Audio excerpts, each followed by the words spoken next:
in the courtroom. The family of Botham Jean speaking after this emotional moment in court. Former police officer Amber Geiger, embraced by the brother of the man she was convicted of murdering. His message, the judge in tears, while overnight protests erupt over her 10-year prison sentence. Accident in the air. Overnight, the paratrooper training exercise gone wrong. Nearly 24 injured, 7 rushed to the hospital. Impeachment showdown. Vice President Pence now in the crosshairs as House Democrats turn up the heat, threatening to subpoena the White House if they don't turn over documents by tomorrow. The president lashes out. It's a whole hoax as the first key witness prepares to testify today. And my exclusive interview with House Speaker Nancy Pelosi. I think the president knows the argument that can be made against him, and he's scared. How impeachment could affect the election. If impeachment helped President Trump win in 2020, would it be worth it? It's only on GMA this morning. Bernie Sanders' health scare, what we're learning this morning about the presidential candidate's condition, hospitalized for a heart procedure, and what it means for his campaign.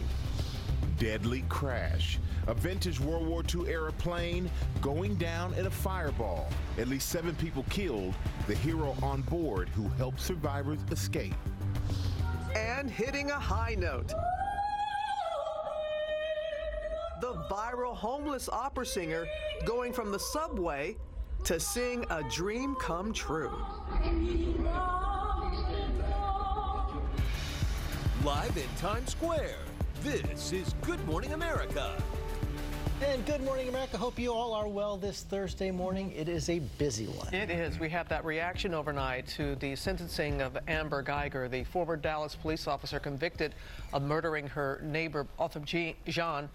And this powerful, powerful moment, his brother, 18 years old, hugging her, asking the judge if he could hug her.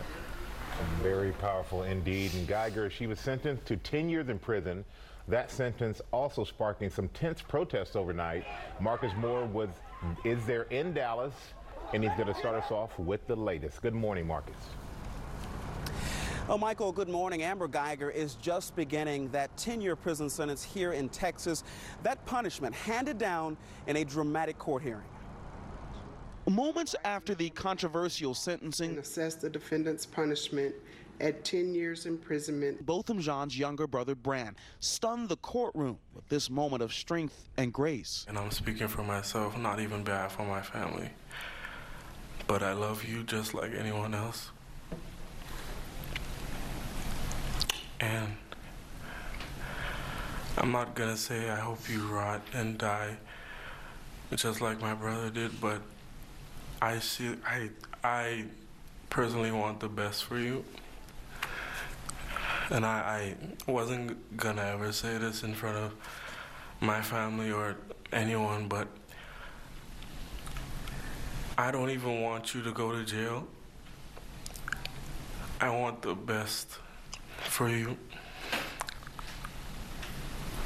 because I know that's exactly what both of them would want you to do. Judge Tammy Kemp in tears as he turned to her with an unusual request. Can I give her a hug, please? Please?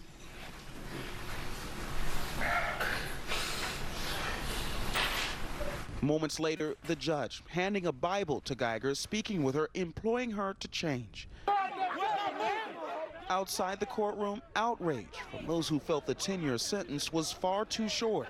Prosecutors had asked for 28, Botham's age. His birthday would have been this week. Justice! Now! Justice! Geiger's defense team believes the sentence was appropriate. They got to see true remorse that she had. And in the end, I think that played a big part in the 10-year sentence rather than something much more lengthy that the prosecution wanted. Jean's family telling us they hope their son's death will force the Dallas Police Department to re-examine its training methods. I believe that something needs to be done, revisit some of the procedures, some of the way of handling some of these situations. I sincerely believe that. And I hope this, what occurred with my son, will bring that change. And both of John's parents told me overnight that they are proud of what Brant did on the stand for his own healing, but forgiveness does not absolve Amber Guyger of her crimes, nor does it end their call for change. Michael? And you know, Marcus, so much emotion at the courthouse yesterday on both sides. But what was it like at the courthouse after the sentencing? Well, you know, Michael, it was remarkable. I've never seen anything like it. There were tears outside the courtroom, tears of anger, people upset about the sentence, chanting "no justice, no peace." While inside the courtroom, we saw there were tears of a different sort, people watching this incredible moment, a person hugging the woman who killed her brother, saying he forgives her. Incredible moment of forgiveness and grace. Thank you so much, Marcus Moore. So many powerful emotions down there. We're going to move on now to Washington for the latest on the impeachment battle. The committee is interviewing a key witness today as President Trump escalates his attacks on top Democrats, and questions grow about how President Trump enlisted Vice President Mike Pence and other top officials in his attempts to pressure Ukraine and peddle conspiracy theories about his opponents. Our senior White House correspondent Cecilia Vega starts us off. And Cecilia, another escalation. House Democrats now set to subpoena the White House. Exactly, George. Good morning to you. Democrats say they're going to do what it takes to move this impeachment inquiry forward. And as you said, Vice President Mike Pence is now being pulled into this growing controversy. This morning, the Washington Post reporting President Trump repeatedly enlisted Vice President Mike Pence to join in his pressure campaign on Ukraine. The president reportedly instructing Pence to skip the inauguration of Ukraine's new leader, Volodymyr Zelensky. The paper also says President Trump used Pence to inform Zelensky that U.S. military aid was being withheld. I think you should ask for VP Pence's conversation because he had a couple of conversations. But according to the Post, officials close to Pence say he was unaware the president had also pressured Zelensky for damaging information on political rival Joe Biden, even though the paper says one of Pence's top advisors was listening in on that fateful July phone call now at the center of the impeachment inquiry. A spokeswoman for the vice president telling ABC News, Pence directly and effectively delivered the president's anti-corruption and European burden-sharing messages overseas, and upon his return, the financial aid to Ukraine was released. And now the House Democrats are turning up the heat, giving the Trump administration until tomorrow to hand over a trove of documents related to the controversy enveloping this White House, threatening to issue subpoenas. Will you cooperate with those subpoenas? Well, I always cooperate. This is a hoax. The president repeatedly lashing out on the whistleblower. To impeach a president over a fraud that was committed by other people that want to win an election in 2020, which they won't, is incredible. And he used a profanity we can't repeat about Democrats' impeachment inquiry, but asked a key question, what specifically he wanted Ukraine to do about Joe Biden, the president would not say. Listen, you ready? We have the president of Finland. Ask him a question. I have one for him. I just wanted to follow up on the one that I asked you, which did was, you hear what me? Did you want Did you hear me? Yes, ask sir. him a question. I will, but I've given you a long answer. I've answered everything. It's a whole hoax. And overnight, former Vice President Joe Biden defended his role in Ukraine. He said he was simply carrying out official U.S. policy at the time. And George, he also addressed President Trump directly, saying, I'm not going anywhere. You are not going to destroy me. Robin? All right, Cecilia, thank you very much. And we saw the president also taking on the speaker. You had a chance to sit down with her yesterday. That's right, Robin. She is leading the battle for the House Democrats. She's all in, and we sat down as the president was unleashing that series of attacks on her from the White House.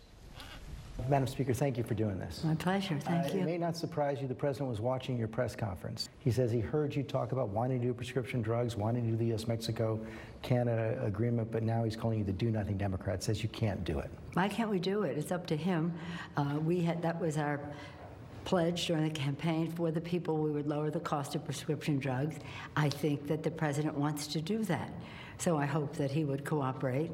He does want the U.S.-Mexico-Canada Free Trade Agreement. So do we. We're on a path to yes. So I think the president knows the argument that can be made against him, and he's scared. And so he's trying to divert attention from that to we're standing in the way of legislation. You say he's scared. You know, he had another tweet right after the one I just talked to you about where he used a word I'm not going to repeat right here. Did you hear the fear in his voice when you spoke with him on the phone last week? I saw the surprise in his voice that he didn't understand that I thought what he did was wrong, that he was undermining our national security, that he was undermining our Constitution by his actions, and he was undermining the integrity of our elections. He just didn't see it. But again, he confirmed that that is what the conversation was, as had been reported in the public domain, and that when I actually saw it in writing, I'd be so pleased. The suspension of the aid was days before the call, but one of the things you've heard from some of the president's defenders is there's no explicit quid pro quo in the call. Is that necessary for impeachment? First of all, it's not necessary, but second of all, there is a quid pro quo if you're only a couple days apart and granting or withholding and then asking for a favor to create dirt on your political opponent. The president did engage in using the leverage of our national security, legislation that was passed by the House and the Senate in the interest of our national security, to give military assistance to Ukraine. In both the Nixon and the Clinton cases, the House passed a formal resolution to set up the inquiry. Why not take that step right now? We could. We don't have to, but we could. Well, you know who was most afraid of that vote coming out? The Republicans, because they're going to have to decide. Wouldn't that make the process even more airtight?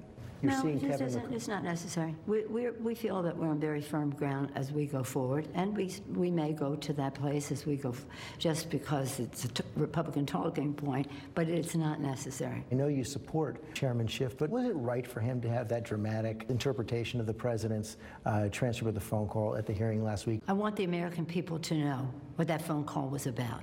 I want them to hear it. So yeah, it's fair. It's sad. But it's using the president's own words. So if he's... Well, those weren't the president's words. It was an interpretation of the president's words. They're saying he made this up. He did not make it up. And look, I'm going to tell you something.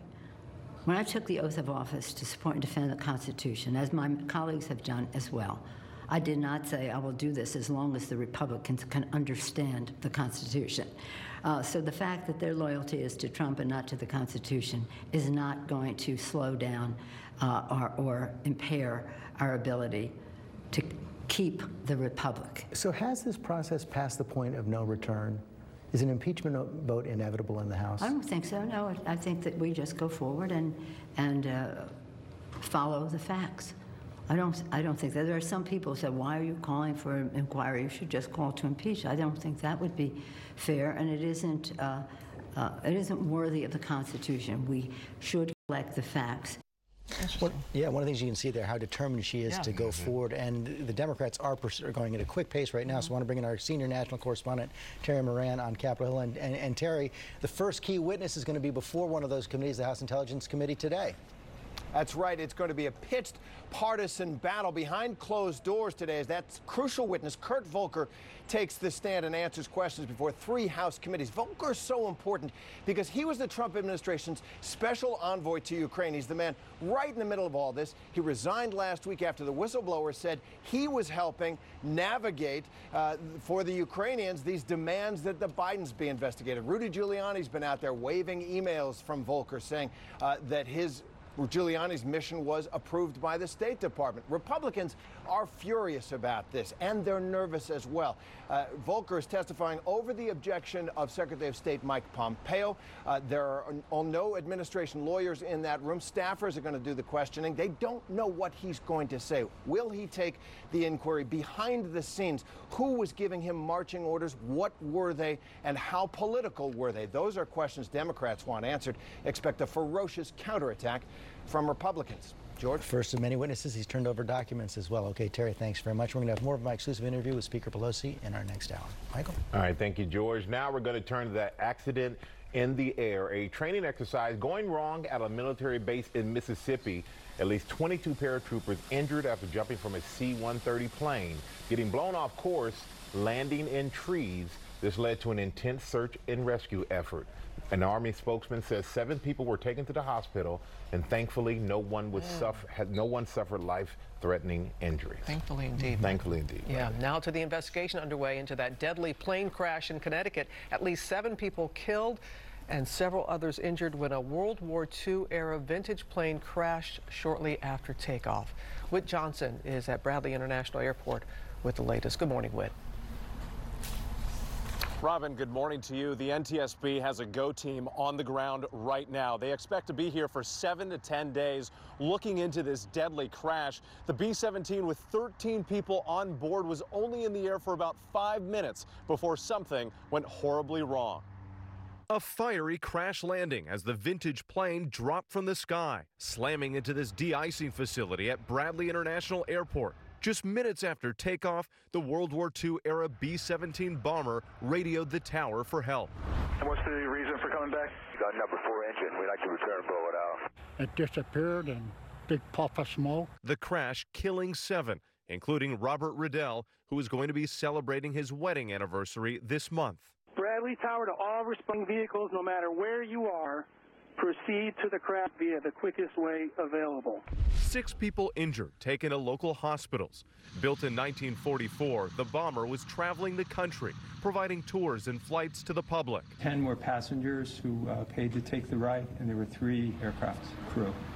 And there was another person on the ground in the warehouse. 1 passenger, an Air National Guard command chief, was seated in the back of the aircraft, now being hailed as a hero. Our understanding is he popped the hatch and was able to extract some individuals. When the tragedy hit, his training kicked in. One of those lives saved, Mitch Melton, who served in the Army and Air Force. He has a couple broken ribs. He had a bleed in his liver, but he went into surgery for it. I was just happy to be able to say that we were going to be able to have him in our life still.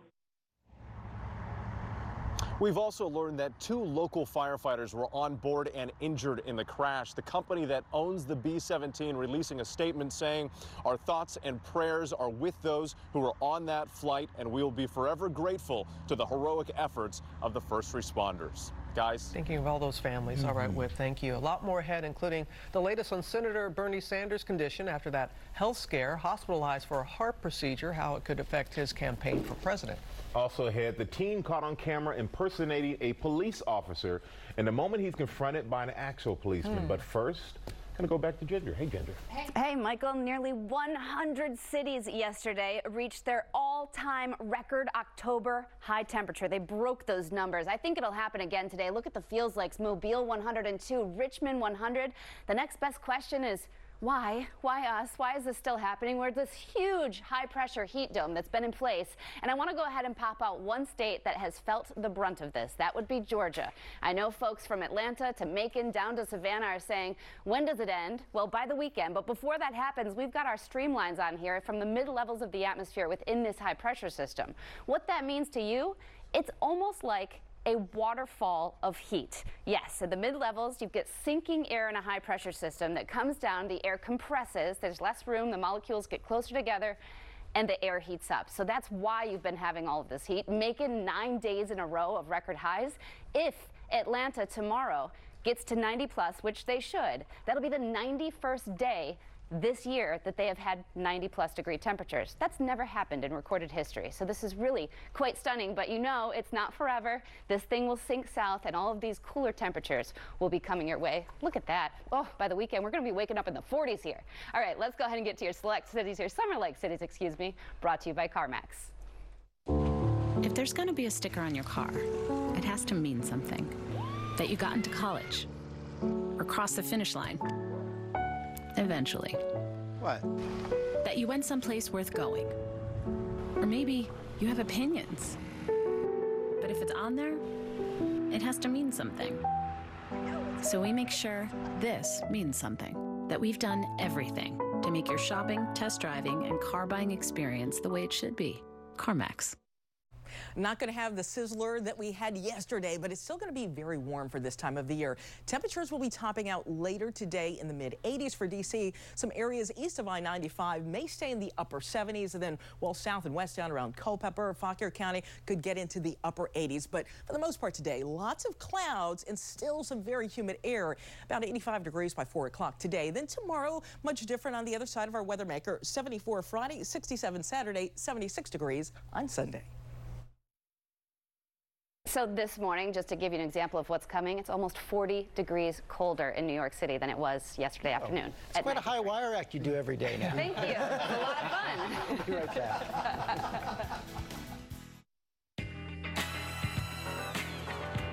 This is the age of expression. Everyone has something to say. But in a world